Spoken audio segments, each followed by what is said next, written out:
Film की शुरुआत में हम कहानी के हीरो को देखते हैं जिनका नाम जॉन था। उनका घर जंगल के बीचों बीच था। जॉन आराम से बैठा हुआ था, लेकिन अचानक से उसे कोई आवाज़ सुनाई दी। उसने पीछे मुड़कर देखा तो उसके होश उड़ गए, क्योंकि वहाँ कुछ बुरे लोगों का ग्रुप था जो इनके दुश्मन थे। जॉन जल्दी से उठकर अपने घर की तरफ भाग जाता है। इसी टाइम घर के अंदर सो रहे जॉन के डैड दुश्मनों की आवाज़ सुन जाते हैं। उन्होंने जब बाहर देखा तो वो घबरा गए, क्योंकि वो लोग अब उनके ही घर की तरफ आ रहे थे। तब तक जॉन भी घर आ गया। अब दोनों बाप बेटा बिना समय जाया किए हुए सामान पैक करते हैं और पिछले दरवाजे से निकल जाते हैं। उन्होंने जॉन की वाइफ को भी साथ ले लिया। उसकी हालत बहुत ख़राब थी, क्योंकि वह एक बीमारी के कारण बहुत जख्मी थी। तभी इसलिए जॉन के डैड को अंदाज़ा हो गया था कि वह ज़्यादा दूर तक नहीं भाग पाएगी, क्योंकि उनकी बहू से भागा नहीं जा रहा था। इस मुश्किल को देखते हुए जॉन के डैड ने जॉन और उसकी वाइफ को एक गड्ढे जैसे बॉक्स में छुपा दिया। वह जगह बहुत गंदी थी, पर छुपना भी बहुत मजबूरी थी। उसके बाद खुद डैड एक रॉड जैसा हथियार लेकर हमलावरों का सामना करने चले गए। डैड अकेले थे, वह उनसे जाकर भिड़ गए। 3-4 दुश्मनों पर हमला करके उन्हें मार गिराया, लेकिन वह अकेले कब तक उनका सामना करते। वो लोग बहुत खतरनाक थे। इसके बाद उन लोगों ने एक झटके में डैड पर हमला कर दिया और उन्हें बेरहमी से मार डाला। यह सब उस गड्ढे में छुपे हुए जॉन और उसकी वाइफ देख रहे थे। जॉन की वाइफ रोने लगती है। वह बेबस थी, कुछ कर भी नहीं सकती है। अब दुश्मनों ने न सिर्फ उनके घर का सामान लूटा, बल्कि उनसे जो बैग छूट गया था उसे भी वो लोग ले लेते हैं। वो बैग जॉन के लिए बहुत ज़रूरी था, क्योंकि उसमें जॉन की वाइफ की दवाइयाँ थी। अगर उसे वो दवाइयाँ नहीं मिली तो इन्फेक्शन ज़्यादा बढ़ सकता था। वो लोग इस चीज़ से परेशान हो ही रहे थे, लेकिन उनकी परेशानी और ज़्यादा बढ़ गई जब वो देखते हैं कि दुश्मनों ने डैड की लाश को भी नहीं छोड़ा। वो लोग लाश को शिकार की तरह लकड़ियों में लगाकर अपने साथ ले जाते हैं। जॉन अब अपनी वाइफ के साथ घर आया तो वह अपने घर की हालत देखकर बहुत दुखी हो जाता है, क्योंकि पूरे घर का उन्होंने बुरा हाल कर दिया था।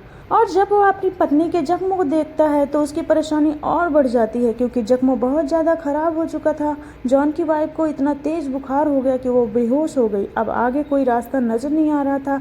हर तरफ मायूसी और मौत दिखाई दे रही थी, लेकिन इस मुश्किल घड़ी में जॉन हिम्मत करता है और आसपास से लकड़ियाँ इकट्ठा करके सबसे पहले गिरते हुए झोपड़ी को सही करता है, क्योंकि इसके अंदर उसकी वाइफ थी और यह उनका घर था। वह फिर अपनी वाइफ के पीने के लिए पानी रखकर अपने दुश्मनों से सामना करने के लिए निकल जाता है, ताकि वह अपना बैग वापस ले सके। यह सर्दियों का मौसम था। दुश्मनों ने उनके सारे गर्म कपड़े भी ले लिए थे। इस टाइम जॉन ने टी शर्ट ही पहनी हुई थी, इसलिए ठंड में वह कांप रहा था और धीरे धीरे आगे बढ़ रहा था। और एक तो सर्दी थी, ऊपर से उसने कुछ खाया पिया भी नहीं था, इसलिए कमजोरी की वजह से वह नीचे ही गिर पड़ा। वह हार मानने वाला ही था कि तभी उसे सामने एक छोटा सा बच्चा दिखाई दिया। जॉन को बच्चे की शक्ल में एक नई उम्मीद नजर आई, इसलिए वह हिम्मत करके एक बार फिर खड़ा हुआ और बच्चे के पीछे आने लगता है। और बच्चे ने जैसे ही जॉन को देखा तो वह डर के मारे भागने लगता है। वह भी बच्चे के पीछे तेजी से भागने लगा। बच्चे का घर पास में था। वह घर के अंदर आते ही दरवाज़ा बंद कर लेता है। जॉन ने भी अपना पूरा जोर लगाकर दरवाज़ा तोड़ा और वह घर के अंदर आ गया। वह देखता है कि घर के अंदर एक बुजुर्ग आदमी है। उसके पास वह छोटा बच्चा डर के मारे आकर लेट गया। अब वह दोनों भी ठंड में कांप रहे थे और डर रहे थे कि कहीं जॉन उन्हें कोई नुकसान न पहुंचाए। लेकिन जॉन का मकसद यहाँ सिर्फ गर्म कपड़े ही लेना था, जो वह चुपचाप यहाँ से लेकर चला जाता है। वह दुश्मनों के निशानों का पीछा करते हुए आगे बढ़ा और एक नई जगह पर पहुँचता है, जहाँ पर जाकर उसके तो होश ही उड़ गए, क्योंकि वह यहाँ सिर्फ अपने डैड की हड्डियों को पाता है। उनका मांस पकाकर दुश्मन लोगों ने खा लिया था। यह नज़ारा देखकर जॉन पूरी तरह से टूट गया था। फिर वह खुद को संभालते हुए अपने डैड की हड्डियों को वहीं दफन कर देता है। अब जॉन गुस्से से पागल हो गया था और वह दुश्मनों से बदला लेने का ठान लेता है। इस इरादे से एक बार वह फिर आगे बढ़ गया। कुछ दूरी पर उसे एक टेंट लगा हुआ दिखता है। वह डायरेक्ट अंदर नहीं जाता। खतरे का जायजा लेने के लिए उसने एक पत्थर टेंट पर मारा, लेकिन जब उसे तसल्ली हो गई कि वहाँ कोई नहीं है तो वह उसके अंदर जाने लगता है। वहाँ खोजने पर उसे कुछ सामान मिला, एक डिब्बा, एक माचिस, एक चाकू और एक सीटी। वह उसे अपने पास रख लेता है, ये सोचकर कि आगे चलकर ये काम आएंगे। फिर जब वह आगे बढ़ा तो उसे एहसास हुआ कि मैं तो रास्ता भटक गया हूँ। वह 2 से 3 बार फिर आकर उसी जगह पर आ गया था। इसलिए अब वह एक ऊंचे पेड़ पर चढ़कर दुश्मनों का पता लगाने की कोशिश करने लगता है। उसका यह आइडिया काम कर गया, क्योंकि उसने दूर उठता हुआ धुआं देख लिया था, पर ध्यान भटकने से उसका पैर फिसल जाता है और वह बहुत ऊंचाई से नीचे गिर जाता है। गिरने की वजह से जंगली कुत्तों का ध्यान इस तरफ हो गया था। जॉन बहुत सारे कुत्तों के भौंकने की आवाज़ सुनता है। वह अपनी जान बचाने के लिए वहाँ से भागने लगता है, लेकिन जॉन भाग नहीं पाता है, क्योंकि पेड़ से गिरने की वजह से उसके पैर में चोट लग गई थी। इसलिए अब वह रेंगता हुआ आगे बढ़ने लगता है। लगता है और ऐसे ही करते हुए उसे वहीं पर रात हो जाती है। जंगली कुत्तों के भी करीब आने का डर बढ़ गया था। फिर जॉन यहाँ पर समझदारी दिखाता है। वह लकड़ियों को इकट्ठा करके आग जलाता है, फिर एक लकड़ी को मशाल की तरह जलाकर कुत्तों का सामना करता है। अब जाहिर है कि कुत्ते तो आग से डरते ही हैं, तो जॉन के पास आने की हिम्मत न करते हुए सारे कुत्ते वहाँ से भाग जाते हैं। जॉन अपनी जान बचा पाता है और फिर वह यहीं पर ऐसे ही सो जाता है। अगली सुबह जब उसकी नींद खुली तो कुत्ते वहाँ से गायब थे। वह फिर से आगे बढ़ने लगता है। इस बार वह देखता है कि नदी के पानी में खून आ रहा है। खून कैसे आ रहा है ये देखने के लिए वह थोड़ा सा पीछे गया। वहाँ एक औरत को देखता है जो खून से रगे हुए चाकू को धो रही थी। जॉन समझदारी करता है। वह ऐसे ही उसके पास नहीं चला गया, वह चुपके से उस पर नजर रखने लगा। जैसे ही वह औरत वहां से जाती है, जॉन भी एक पत्थर लेकर उसका पीछा करने लगता है। यह औरत दरअसल दुश्मनों से ही एक थी, इसलिए उसका पीछा करने की वजह से दुश्मनों के ठिकाने का पता चल जाता है। लेकिन जॉन देखता है कि वहां पर अभी सिर्फ वह औरत ही है। फिर मौके का फायदा उठाकर वह अंदर आने लगता है। तभी उसकी नज़र नीचे तार से बंधी हुई घंटियों पर पड़ जाती है, इसलिए वह बड़े ध्यान से अंदर आ गया और फिर उसकी नज़र अपने बैग पर पड़ जाती है। मगर यह क्या, उसने जब बैग चेक किया तो उसमें सारी दवाइयाँ गायब थीं। अब जॉन जल्दी से घर के अंदर गया। वह हर जगह दवाइयाँ ढूंढने लगता है, लेकिन वह इस बात से अनजान था कि औरत ने मुझे देख लिया है। वह औरत उसकी तरफ ही आ रही थी। पीछे से आकर वह औरत जॉन पर हमला कर देती है। जॉन भी जवाब में हमला करता है। ऐसे ही दोनों में हाथापाई शुरू हो गई। भले ही जॉन में कुछ न खाने पीने की वजह से कमजोरी थी, लेकिन अभी भी वह ताकतवर था। वह पास पड़ा हुआ पत्थर उठाकर उसके सर में दे मारता है, जिससे औरत की जान चली जाती है। औरत को खत्म करने के बाद वह अलमारी में दवाइयाँ ढूंढने लगता है। तभी उसका ध्यान बाहर की ओर जाता है और वह देखता है कि उसके दुश्मन आ गए हैं। इसलिए वह जल्दी से खून साफ करता है और लड़ाई के सारे सबूत मिटा देता है, ताकि ऐसा लगे कि जैसे यहाँ पर कुछ हुआ ही नहीं हो।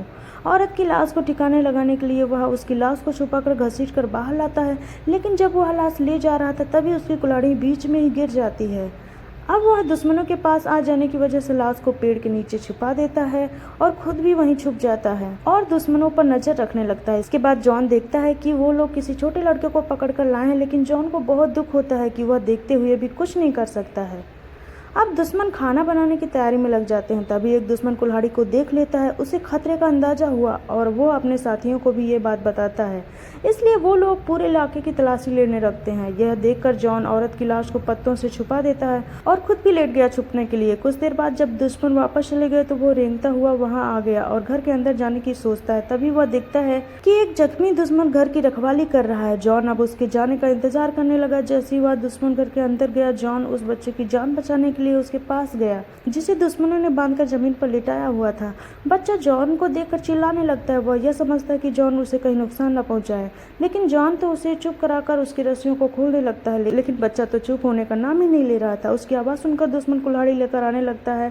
उसके आने से पहले जॉन उसकी रस्सी खोलकर उसको भगाने में मदद करता है। बच्चे के भाग जाने के बाद जॉन घर के अंदर आ जाता है, जहाँ वह एक लकड़ी के बॉक्स को देखता है जिस पर ताला लगा हुआ था। जॉन को पूरा यकीन था कि दवाइयाँ इसी बॉक्स में हैं, इसलिए वह ताला तोड़ने की कोशिश करने लगता है। उसने बहुत जोर लगाया, लेकिन ताला नहीं टूटता है। तभी जॉन देखता है कि दुश्मनों का लीडर वापस आ गया है। तभी वह बाहर जाकर छुप जाता है। लीडर जब अंदर आया तो उसने ताले पर लगा मिट्टी को देख लिया, जिससे कि वह समझ गया कि उसके एरिया में कोई घुस गया है। वह यह बात अपने बाकी साथियों को भी बता देता है और वह लोग पीछे के रास्ते से जाने लगते हैं। जॉन को भी अब अंदाजा हो गया था कि इन लोगों को मेरे बारे में पता चल गया है, क्योंकि उन लोगों को अपनी औरत साथी की लाश भी मिल गई थी। जॉन दिन से रात तक यहीं लेटकर इंतजार करने लगा। रात को वह देखता है कि दुश्मनों ने अपने साथी की लाश को जला दिया है।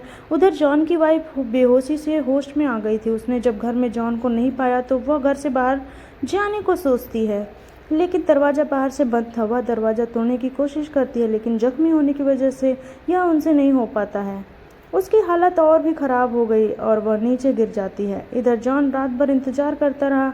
सुबह जब दुश्मन सो रहे थे तब वह चुपके से कैंप में घुस गया। वह बड़े आराम से लीडर के पास गया और लीडर के गले से चाबी चुरा ली और वह बॉक्स को खोल लेता है। इसका अंदाजा सही निकला, क्योंकि दवाइयाँ इसी बॉक्स में निकली। वह जल्दी से दवाइयाँ ले लेता है और ताला लगाकर वहाँ से चला जाता है, लेकिन जल्दी भागने के चक्कर में उसे तार से बंधे घंटियों का ध्यान नहीं रहा और घंटियों के बजने से लीडर और बाकी सारे दुश्मनों की नींद खुल जाती है और वह उसका पीछा करने लगे। अपनी जान बचाने के लिए जॉन भागने की कोशिश करता है, लेकिन कमजोरी की वजह से वह ज़्यादा दूर तक नहीं भाग पाता है और दुश्मनों के हाथों पकड़ा जाता है। वह जॉन के गर्म कपड़े उतार के उसको बांध कर जमीन पर लेटा देते हैं। इसके बाद आग जलाने लगते हैं। ऐसा लग रहा था जैसे वह उसे पकाने की तैयारी कर रहे हैं।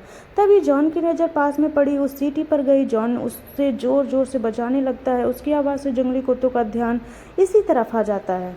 लीडर जब भौंकने की आवाज़ सुनता है तो अपने साथियों को लेकर वहां से भाग जाता है। यह मौका देखकर जॉन चाकू लेकर अपनी रस्सी काटता है और पास में पड़े पेड़ के पास जाकर छुप जाता है।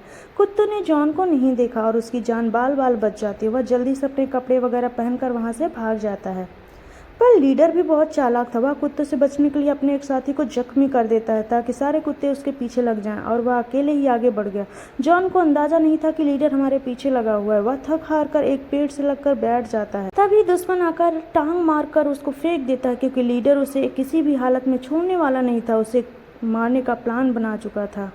लेकिन जॉन भी यहाँ बहादुरी दिखाता है। दोनों की बराबरी की लड़ाई होती है, लेकिन आखिर में जॉन बुरी तरह से उस दुश्मन को मार देता है। अब काफ़ी देर के बाद वहाँ पर एक और दुश्मन आया। वह देखता है कि मेरा एक दोस्त जॉन को घसीट कर ले जा रहा है, तो वह उसकी मदद करने के लिए उसके पास जाने लगा। दरअसल जॉन एक चाल चली थी। उसने उसके कपड़े खुद पहन लिए थे और अपने कपड़े उसको पहना दिए थे, इसलिए इस दुश्मन को गलतफहमी हो गई थी। लेकिन पास आने पर उसे अजीब लगा, पर उसके कुछ समझने से पहले जॉन उस पर हमला करके उसकी भी जान ले लेता है। फिर जॉन आगे बढ़ा। वो सोचता है कि मैं लीडर का भी यही हाल करूंगा। लीडर जो कि सामने ही खड़ा था, लेकिन वह बिल्कुल भी नहीं डर रहा था। जॉन ने तीर का निशाना लगाया और वह तीर सीधा जाकर लीडर के पैर में लग गया और लीडर जमीन पर गिर गया। यह देखकर जॉन दूसरी तीर का निशाना लगाने के लिए उसके पास आ गया। यह देखकर लीडर भी हार मान चुका था और आंख बंद कर मौत का इंतजार कर रहा था। लेकिन यहाँ पर जॉन का निशाना चूक गया और सारी गड़बड़ हो गई। यानी अब वो दोनों बराबर हो गए, इसलिए अब वह चाकू लेकर खड़े हो गए लड़ने के लिए। पर लड़ाई शुरू होने से पहले उन्हें जंगली कुत्तों की आवाज़ आने लगी। यह सुनकर जॉन वहां से भाग जाता है। हालांकि लीडर भी भागता है, लेकिन उसके पैर में चोट लगे होने की वजह से भाग नहीं पाता है और जंगली कुत्तों का शिकार हो जाता है। कुत्ते चीर फाड़ करके उसे खा जाते हैं। इधर जॉन का बदला पूरा हो गया था। सभी दुश्मनों का उसने सफाया कर दिया था। उसे अपने वाइफ की दवाइयाँ भी मिल गई थी, इसलिए वह जल्दी से भागकर अपने घर आ जाता है। काफ़ी मुश्किलों के बाद जब वह अपने घर आया तो देखता है कि दरवाज़ा खुला हुआ है और उसकी वाइफ भी वहाँ से गायब थी। यह देखकर जॉन काफ़ी मायूस हो जाता है, क्योंकि उसे लगता है कि जरूर मेरी वाइफ जंगली कुत्तों या भेड़ियों का शिकार हो गई है। वह वहीं पर बैठकर रोने लगता है, लेकिन इतने में ही उसकी वाइफ पीछे से उसके पास आ जाती है, क्योंकि उसी दिन उसने जॉन के लिए दुआ भी की थी और अपनी जान बचाने की कोशिश भी की थी, इसलिए वह जिंदा बच गई। दोनों एक दूसरे से मिलते हैं और एक दूसरे को जिंदा और सही सलामत देकर खुश हो जाते हैं और यह कहानी भी यहीं पर खत्म हो जाती है। तो दोस्तों, आपको यह कहानी कैसी लगी हमें कमेंट बॉक्स में ज़रूर बताइएगा। Thank you.